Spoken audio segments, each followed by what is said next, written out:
아이폰 14을 한번 정리를 해보고 넘어가도록 하겠습니다. 제가 여기 좀 관심을 가졌던 포인트는 몇 가지거든요. 그 기능을 확장하면서 좀 보여드리면서 설명드릴게요. 첫 번째 관심을 가지는 포인트는 여기 다이내믹 아일랜드라는 겁니다. 이게 introducing 다이내믹 아일랜드를 도입했다라는 건데요. 뭐냐면 이게 사실은 여기 아이폰 위에 이게 이제 노치라고 M자형 탈모라고 저도 이제 가지고 있는데 보기 싫은 요런 게 붙어 있었잖아요. 이 노치를 위에 화면하고 약간 떨어뜨렸어요. 그래서 둥글게 이렇게 만들었어요. 그동안 나왔던 예상하고는 좀 다른 모양이죠. 노치가 있는데 뭐 지난번에는 붙어 있다가 이제 약간 떨어졌는데 뭐 이게 새로운 거야. 근데 야 이거 그러니까 우리 그런 얘기 있잖아요. 극복할 수 없으면 즐겨라. 막 이런 얘기 있잖아요. 그래서 노치는 어쩔 수 없이 생겨야 돼. 여기 카메라 전면 카메라 배치하려면 여기 구멍을 뚫어야 되니까 노치는 있어야 돼. 뭐 삼성처럼 물방울 무늬건 뭐건 간에 노치는 필요해. 자, 그렇다면 노치를 또 다른 디스플레이로 활용하자라는 게 애플의 차관 포인트였어요. 그래서 뭐냐면 여기 위에 보시면 노치인데 노치에 전화 통화하는 내역이 이렇게 표시되어 있어요. 지금 통화 몇 분 하고 있고 옆에 음성 이렇게 모양이죠.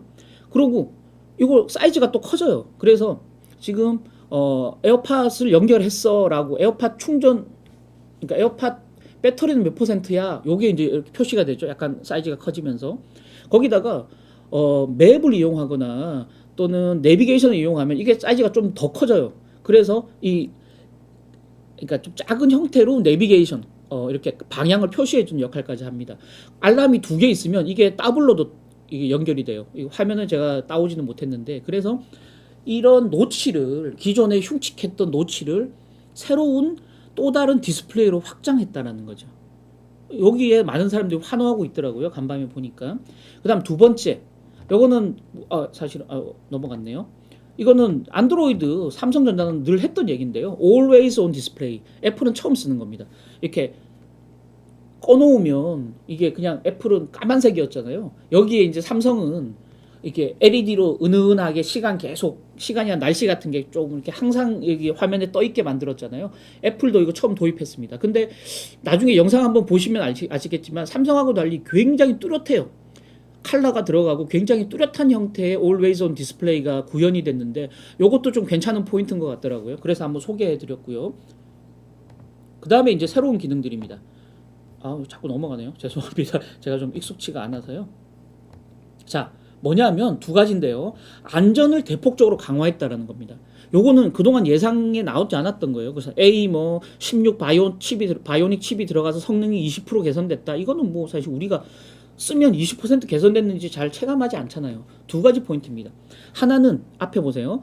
새틀릿 위성 통신을 이용해서 긴급 SOS 문자를 칠 수 있다. 요거 굉장히 쌈박한 기능이에요. 뭐냐면 우리가 캠핑을 가거나 어디 조금 섬 같은 데 가면 이게 LTE나 5G가 뜨지 않는 지역이 있잖아요. 야, 이거 전화 통화도 할 수 없고 문자도 보낼 수 없고 이거 어떡해. 엄마가 나 지금 캠핑장이 잘 도착했는지 알 수 없는 상황일 텐데. 그러면 요 새틀리트 위성 통신을 활성화시켜요. 그러면 자기가 있는 위치를 부모님 핸드폰으로 알려줘요. 그리고 본인이 긴급한 상황이 됐어요. 근데 핸드폰 통신 연결이 안 돼요. 그럴 때 이걸 켜면 긴급 문자 112에 저 좀 구해주세요. 위치가 어딥니다라고 긴급 문자를 보낼 수가 있어요. 이거 신제품 아이폰 14을 구매하는 사람에 한해서 2년간 무료 서비스를 한다는데요. 2년 후에는 돈을 받을 거예요. 이놈들 악착같이 돈을 챙긴 놈들이거든요. 애플은 나쁜 놈들. 그래서 애플 주주들은 좋아해요. 항상 돈을 벌려고 고민하는 회사. 2년 동안은 무료 서비스를 합니다. 이거 무료 서비스 2년 동안 여기 익숙해진 사람들은 너무 좋아. 계속 쓸래. 앞으로 과금을 해도 서비스를 이용하겠죠. 굉장히 획기적인 어떤 그 발상이다라는 거고요. 두 번째, 크래쉬 디텍션. 뭐냐면 충돌 감지 기능입니다. 차 같은 거 있잖아요. 차를 운전하는 사람이 아이폰을 여기 충전해 놓잖아요. 차가 심한 충격을 받으면 이 스마트폰이 감지를 합니다. 그래서 나 사용자가 지금 호흡을 하고 있는지 여부를 캐치를 해요. 그래서 호흡을 하지 않거나 위급한 상황, 그러니까 심박동 같은 게 애플워치를 또 끼고 있잖아요. 심박동 같은 게 떨어지면 자동으로 911에 연결해 줍니다. 그래서 우리 고객이 지금 자동차 사고가 나서 위험한 상황이에요 라고 해서 911에 신고를 대신해 줍니다. 요런 기능들이 신제품 애플워치 울트라에도 들어갔고요. 여기 아이폰 14에도 들어갔습니다. 그래서 요런 안전을 강화하는 기능 두 가지가 또 추가로 들어갔다. 이거 좀 새로운 기능들이더라고요. 그 외에 사실 별로 중요치 않아요. 뭐 이거 뭐 배터리 성능 늘어나고 뭐 4800 메가픽셀 뭐 카메라 들어가고 이거 뭐 사실은 별 중요한 게 아니에요. 그리고 여러 번 저희가 소개해 드렸던 내용들이고요. 그래서 새로운 내용들로 이런 부분들이다. 그래서 애플이 한번 작심하고 아이폰 14 더 이상 무슨 혁신이 있겠어? 새로운 혁신들을 좀 담으려고 노력했다. 담았는지는 사실은 좀 퀘스천 마크고요. 담으려고 적어도 노력했다. 자, 그런데 포인트가 하나 있습니다. 우리 이 코너에서 말씀드렸지만 여러 또 월가 투자은행들이 예상을 했지만 그 이번의 핵심은 공급망 차질 또 달러와 강세로 인해서 애플이 이 프로나 프로맥스급 그러니까 프리미엄급 그 레벨에서는 가격을 최소한 $100 이상 올릴 거야 이렇게 예상했거든요. 그래서 $100 이상 올리면 충성 고객들이 많은 애플은 수익이 확 늘어날 거야 이렇게 예상했지 않습니까? 그런데 재밌는 건 제품 가격을 하나도 안 올렸어요 이번에. 자, 그런데 웃긴 건 지금 아까 말씀드렸던 약간 야심찬 기능들 있잖아요. 이 기능을 프리미엄급 프로와 프로 맥스에만 집어넣은 거예요.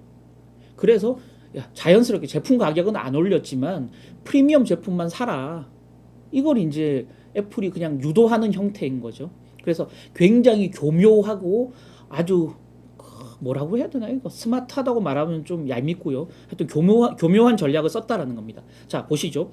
예상을 깨고 제품 가격 전작 아이폰 13하고 동일하게 책정했다. 그래서 다만 이제 아이폰 미니를 없앴어요. 미니는 수요가 적다 그래서 미니를 없애고 아이폰 14 플러스라고 화면만 커진 6.7인치 폰을 하나 집어넣는데요. $799부터 요거는 이제 그 메모리 칩 이 저장 용량이 얼마인가에 따라서 다르기 때문에 $799부터 시작하고요. 플러스는 899, 그다음 999, $1099부터 시작합니다. 전작하고 가격이 똑같아요. 그래서 월스트리트 저널은 사실 프로하고 프로맥스는 $100 높일 거야라고 했는데 그거보다 $100 적은 거죠. 사실상 시장 전망치보다는. 그러면 실적이 안 좋아지는 거 아니야? 이렇게 예상할 수도 있겠죠. 자, 간밤에 댄 아이브스라고 제가 누차 소개해드렸던 월가에서 IT에 관한 한 최고의 애널리스트입니다. 제품 가격 동결 보고 나는 충격이었어. 너무 놀랬어. 이렇게 얘기한 거죠.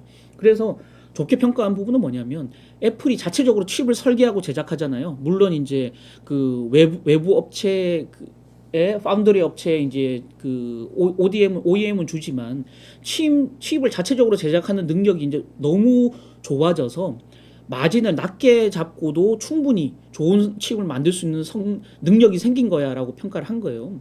자, 뱅크 오브 아메리카의 모한 애널리스트는 이렇게 얘기했어요. 제품 평균 가격 $50만 올리면 애플 올해 한 해 EPS가 20센트 올라갈 거야. 굉장히 좋게 봤거든요. 근데 안 올렸잖아요, 제품 가격을. 자, 근데 이 모한은 어떻게 얘기했냐면 애플 기본형 스탠다드하고 맥스는 $50 낮추고 프로와 프로 맥스를 $50 높여도 EPS는 10센트 올라갈 거야. 즉 이 말은 뭐냐면 애플이 프리미엄급만 많이 팔아도 EPS가 올라간다는 거죠. 자, 애플은 제품 가격을 동결했어요. 그럼에도 모든 좋은 기능은 프리미엄급에만 집어넣습니다. 그래서 프리미엄급을 사도록 유도하고 있다. 이건 향후에 EPS 상승 요인이 될 수 있다라는 어떤 귀결로 나타난다라는 거죠. 다만 이거는 국내 소비자들 저한테도 그렇고요. 안 좋은 얘기인데요. 달러 강세로 인해서 환율 영향은 좀 불가피하다. 그래서 미국 내의 제품 가격은 동결했지만 해외 제품 가격은 올라갑니다. 국내 출고가, 국내 이제 애플 홈페이지에 고시가 됐는데요. 최대 26만 원 올라갑니다. 이거는 애플이 한국 소비자들에 대해서 중국, 인도에 대해서만 차별적으로 제품 가격을 올린 게 아니고요. 달러 강세 영향입니다. 자동적으로 올라간 겁니다. 그래서 국내 같으면 아이폰 14이 125만 원부터 시작하고요. 뭐 프로는 155만 원부터. 이게 13은 109만 원부터 시작했거든요. 그러니까 한 16만 원 올라간 거고요. 기본형은. 프로급은 20만 원 올라간 거죠. 이게 프로 맥스로 가면 최대 26만 원까지 올라갑니다. 국내 소비자들은 어쩔 수 없이 이 달러 강세의 피해를 좀 볼 수밖에 없다. 이렇게 좀 포인트고요. 결국은 far away 이게 뭐냐면 애플이 이번 아이폰 14 그 출시 초대장을 이렇게 사과 모양하고 밑에 far out이라는 문구를 달아서 초대장을 보냈거든요. far out은 뭐냐면 저 멀리 너머로 이런 뜻이에요. 그래서 애플이 이번 14을 발표하면서 주가도 실적도 저 너머로, 그러니까 경쟁사들을 따돌려서 저 너머로 갈 수 있을까? 이렇게 제가 이제 제목을 한번 달아본 거예요. 자, 월가에서는 어떻게 보고 있는가? 간밤에 발표한 아이폰 14에 대해서. 자, 댄 아이브스, 아까 말씀드렸던 유명한 애널리스트죠. 앞부분은 지난주에 썼던 내용 그대로입니다. 거시경제가 악화돼서 초도 물량이 줄어들 거라고 예상했는데 9천만 대, 아이폰 13하고 똑같아. 그래서 괜찮을 것 같아, 판매량이. 그래서 애플은 10월부터 2023년 회계연도가 시작되거든요. 올 10월부터 내년 9월까지 이제 향후 1년간 2억 2천만 대를 팔 것 같아, 아이폰을. 이거 아이폰 13하고 거의 같은 양이에요. 그래서 경기 침체 우려를 거의 받지 않을 거다라고 전망을 하고 있는 겁니다. 실제 전 세계 아이폰 사용자 중에 2억 4천만 명은 3년 반 동안 한 번도 아이폰을 교체 안 했어. 그래서 교체 수요가 늘어날 거라는 거죠. 그래서 억눌려 있던 교체 수요가 폭발하면 판매량이 더 늘어날 수도 있어. 요거는 이제 지난주 전망이고요. 밑에 두 번은 이제 다른 내용입니다.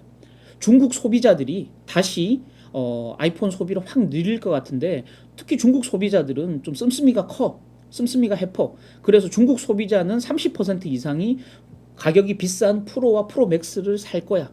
그래서 애플의 수익성이 좋아질 거야 라고 보고 있는 겁니다. 또 앞으로 6개월, 9개월 내에 아이폰 14의 업그레이드 버전이 나오면서 매출이 더 늘어날 거야라는 기대를 가지고 있고요. 골드만삭스의 로드 홀 애널리스트는 이렇게 얘기했습니다. 제품 단가를 동결했는데 이거 동결 수익성이 안 좋아지는 거 아니야? 근데 이분은 약간 다르게 생각한 거예요. 애플이 굳이 무리해서 제품 단가를 동결한 이유는 뭘까? 삼성전자를 비롯한 안드로이드에 있는 고객들을 우리가 흡수하겠다라는 기대감을, 그 어떤 야심을 드러낸 거다라는 거죠. 결국 안드로이드, 그러니까 제품 가격은 동결하되 안드로이드 고객을 신규로 끌어들이면서 수익성을 높이겠다라는 전략이다라고 이제 판단을 한 거고요. 또 아까 말씀드렸던 B 프로, 그러니까 이제 기본형하고 플러스 모델, 그러니까 조금 좋은 성능이 안 들어간 거죠. 이거는 굉장히 그러니까 그 칩도 이전 걸 그대로 쓰고 하면서 마진을 극대화했다. 제품 가격은 그대로 유지했지만 부품 같은 걸 좀 싼 걸 넣어서 마진은 높였다. 제품 가격을 동결해도 마진이 높아질 수 있다는 거고요. 프로와 프로 맥스로 판매량을 유인하는 전략을 써서 수익성을 강화하려고 한다. 이거 제가 말씀드린 똑같은 내용이죠. 자, 그리고 포인트는 이 사람은 얘기했어요. 아이폰이 포인트가 아니야. 이번에 포인트는 오히려 애플워치야. 애플워치, 그동안 애플워치 일반형하고 SE라고 스포츠 모델 두 가지 버전을 발표했는데, 이번에 애플은 애플워치 울트라라는 새로운 약간 프리미엄급 애플워치를 또 출시했어요. 가격이 무려 $799. 아이폰 14 기본형하고 가격이 같아요. 너무 비싸지 않나요? 무슨 시계를 아이폰 가격하고 똑같은 걸 주고 사. 근데 여기에 새로운 기능들을 탑재하면서 아이폰은 가격을 동결해서 수익성을 조금 고객 끌어들이는 데 초점을 맞추고, 실제 회사 수익성을 높이는 건 $799짜리 아주 값비싼 애플워치 울트라로 하려고 하는 거예요. 얘들은 이렇게 보고 있다라는 거죠. 자, 지금 당장 뭐 애널리스트 전망은 이걸로 인해서 애플 주가가 올라가냐 올라가지 않냐 뭐 이걸 이제 그 얘기하진 않았고요. 제가 어제 기사를 썼습니다만은 과거 히스토리를 보면 애플의 주가는 아이폰 발표 한 달에서 석 달 전까지 주가가 대부분 올라가요. 실적 향상에 대한 기대감으로. 근데 실적 발표하고 나면 한 달에서 석 달 사이는 벤치마크 대비, 지수 대비해서 주가가 오히려 빠져요. 그리고 거의 안 올라요. 근데 그 이후가 되면 실제 실적이, 새로운 아이폰을 발표했는데 판매가 잘 되더라, 그것 때문에 실적이 좋아지더라, 눈으로 확인되면 그때부터 주가가 올라갑니다. 그래서 단기적으로 기대감에 따라서 애플 주식을 샀던 사람들 차익 매물이 좀 나올 수도 있다. 그래서 간밤에도 애플 주가가 좀 비리비리했잖아요. 예, 그래서 단기적으로는 애플 주가가 좀 고전할 수 있다. 다만 아이폰 14에 대한 기대감이 커지고 실적으로 약간 좀 드러나는 시점이 되면 주가는 본격적으로 상승할 수도 있다. 역사적으로 그랬다라는 말씀을 드리면서 애플에 대해서 준비한 내용들 좀 여기서 마무리하고요. 다음 주 초에도 애플에 대한 추가적인 업데이트되는 리포트나 내용들이 있으면 다시 한번 팔로우해서 소개해 드리도록 하겠습니다.